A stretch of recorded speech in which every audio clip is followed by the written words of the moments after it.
اعوذ باللہ من الشیطان الرجیم بسم اللہ الرحمن الرحیم۔ محترم ناظرین گرامی السلام علیکم۔ محترم ناظرین گرامی، امید کرتے ہیں آپ سب خیریت سے ہوں گے۔ دعا ہے کہ خالق کائنات آپ کی ہر پریشانی دور فرمائے۔ محترم ناظرین گرامی، اس معلوماتی ویڈیو میں ہم اسلام میں زکوٰۃ اور اس کی اصل حقیقت کے تصور کو تلاش کرتے ہیں۔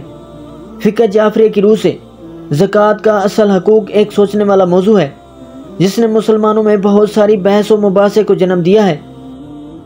ہمارے ماہر اسکالرز نے زکوٰۃ کی اہمیت، اسلامی تعلیمات میں اس کی اہمیت اور یہ ہمارے روحانی نشوونما کو کس طرح متاثر کرتی ہے، اس پر روشنی ڈالی ہے۔ ہمارے عقیدے کے اس اہم پہلو کی گہری سمجھ حاصل کرنے کے لیے آخر تک دیکھیں۔ محترم ناظرین گرامی، میرے ساتھ شامل ہو کیونکہ میں فقہ جعفریہ کی روح کے ذریعے زکوٰۃ کے حقیقی جوہر میں گہرائی میں ڈوبتا ہوں۔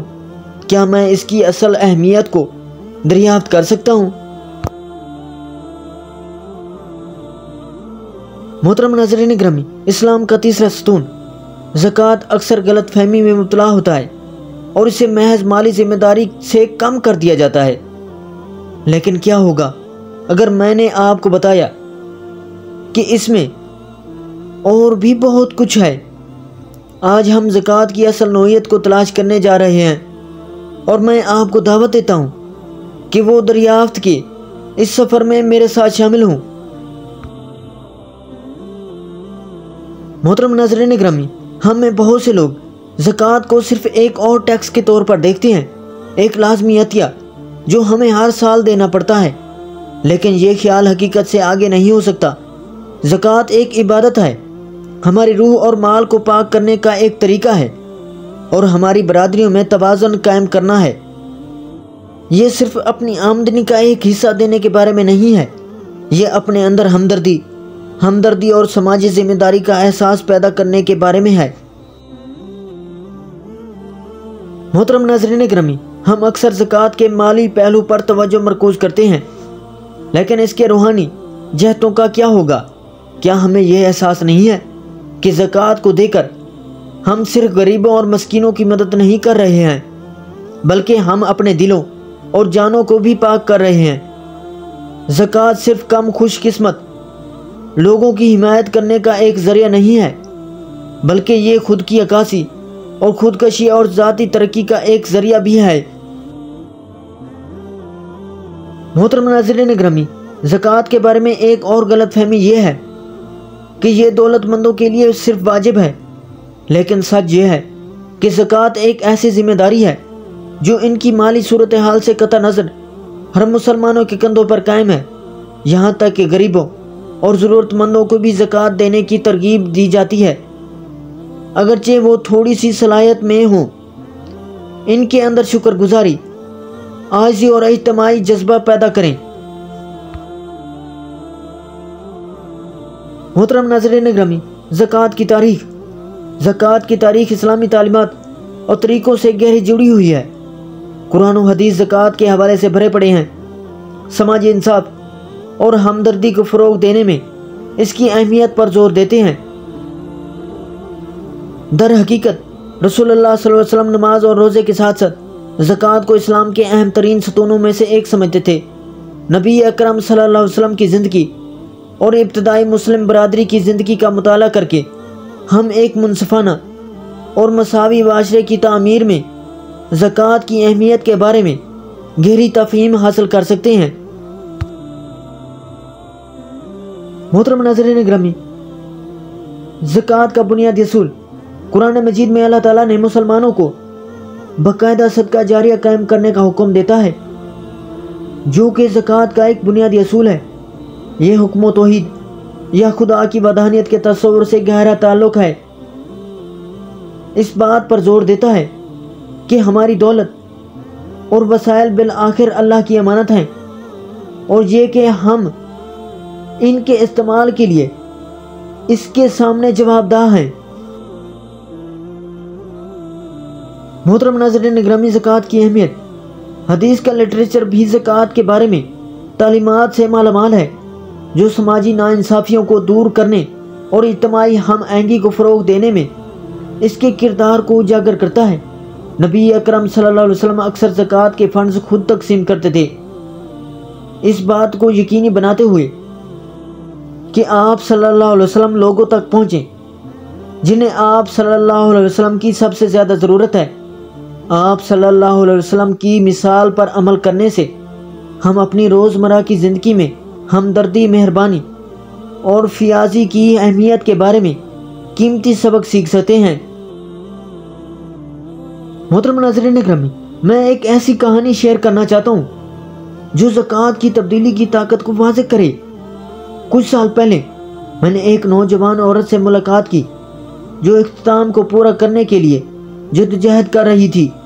اپنی مالی مشکلات کے باوجود اس نے ہر سال زکوٰۃ کو دینے کا ایک نقطہ بنا دیا، اس کے طور پر اللہ سے ان کی برکتوں کا شکریہ ادا کرنے کے ایک طریقے کے طور پر جو اس میں ابھی بھی موجود ہے۔ اس کی سخاوت نے مجھے زکوٰۃ کے بارے میں اپنے نقطہ نظر پر دوبارہ غور کرنے کی ترغیب دی، اور میں نے محسوس کیا کہ یہ صرف ہماری آمدنی کا ایک حصہ دینے کے بارے میں نہیں ہے، بلکہ اللہ کے منصوبے پر ہمدردی، عاجزی اور اعتماد کے احساس کو فروغ دینے کے بارے میں ہے۔ محترم ناظرین گرامی، میں نے ایسی کئی کہانیاں دیکھی ہیں جہاں زکوٰۃ دے کر لوگوں کی زندگی ہمیشہ کے لیے بدل دی گئی ہے۔ انہوں نے مقصد کا احساس، تکمیل کا احساس اور اپنے ایمان کے ساتھ گہرا تعلق محسوس کیا ہے۔ زکوٰۃ صرف مالی ذمہ داری نہیں ہے، ایک روحانی سفر ہے جو ہمیں اللہ اور ہمارے ساتھی انسانوں کے قریب لا سکتا ہے۔ محترم ناظرین گرامی، آخر میں زکوٰۃ صرف ٹیکس یا مالی تعاون سے بہت زیادہ ہے۔ یہ روحانی ترقی، کمیونٹی کی تعمیر اور سماجی انصاف کا ایک ذریعہ ہے۔ زکوٰۃ کو اس کے حقیقی جوہر میں سمجھ کر ہم اس کی تبدیلی کی طاقت کو کھول سکتے ہیں اور بہتر مسلمان، بہتر انسان اور دنیا کے بہتر شہری بن سکتے ہیں۔ محترم ناظرین گرامی، ریسرچ کے اس سفر میں میرے ساتھ شامل ہونے کا شکریہ۔ ذیل میں دیے گئے تبصروں میں زکوٰۃ کے بارے میں آپ کے کیا خیالات ہیں سننا پسند کروں گا، اور اگر آپ اسلامی اصولوں اور ہماری روزمرہ کی زندگی پر ان کے اثرات کے بارے میں مزید معلومات حاصل کرنے میں دلچسپی رکھتے ہیں تو میری اگلی ویڈیو ضرور دیکھیں۔ محترم ناظرین گرامی، زکوٰۃ فقہ جعفری کی روح سے احکام زکوٰۃ کا بنیادی مقصد یہ ہے کہ ضرورت مند افراد کی امداد اور دستگیری کی جائے اور مستقل جاری رہے۔ اسلامی قانون کی روح سے جب تک زکوٰۃ ادا نہ کی جائے مال کی تطہیر نہیں ہوتی۔ محترم ناظرین گرامی، حضرت محمد مصطفیٰ صلی اللہ علیہ وسلم کے زمانے میں زکوٰۃ کا نظام اجتماعی تھا، کرندوں کے ذریعے جمع کی جاتی تھی اور پھر مقررہ مصارف پر صرف کر دی جاتی تھی۔ چنانچہ امیر المومنین حضرت علی علیہ السلام نے سنت رسول اکرم صلی اللہ علیہ وسلم کے مطابق اپنی نگرانی میں جمع زکوٰۃ کو فوراً تقسیم کرنے کا بندوبست فرمایا۔ محترم ناظرین گرامی، حضرت علی علیہ السلام نے اپنے عہد خلافت میں بڑے محنتی اور مخلص و دیانت دار افرادوں کو اس کام پر مقرر فرمایا۔ محترم ناظرین گرامی، یہ افراد بڑی نرم مزاجی کے ساتھ کسی قسم کے جبر و تشدد کے بغیر زکوٰۃ وصول کرتے تھے۔ محترم ناظرین گرامی، حضرت علی علیہ السلام کا حکم تھا کہ اس شخص سے زکوٰۃ وصول کرنا جو دے، جو نہ کہہ دے کہ اس پر زکوٰۃ نہیں تو اس سے بار دیگر نہ پوچھا جائے۔ محترم ناظرین گرامی، حضرت علی علیہ السلام نے زکوٰۃ کی وصولی کے لیے نہ ہی کوئی جبر و تشدد کیا اور نہ ہی لشکر کشی کی ضرورت سمجھی، کیونکہ اس دینی فریضے میں جبر کیا جائے تو یہ ظلم کہا جا سکتا ہے۔ محترم ناظرین گرامی، ویڈیو اچھے لگے تو ویڈیو کو لائک، چینل کو سبسکرائب اور بیل آئیکن کو دبا دینا اور اچھا سا کمنٹ دینا نہ بھولیے گا تاکہ آنے والی ہر ویڈیو کا نوٹیفیکیشن پہلے آپ تک پہنچے۔ محترم ناظرین گرامی، امید کرتے ہیں آپ سب خیریت سے ہوں گے۔ دعا ہے کہ خالق کائنات آپ کی ہر پریشانی دور فرمائے۔ اگلی ویڈیو تک دیجیے ہمیں اجازت، اللہ نگہبان۔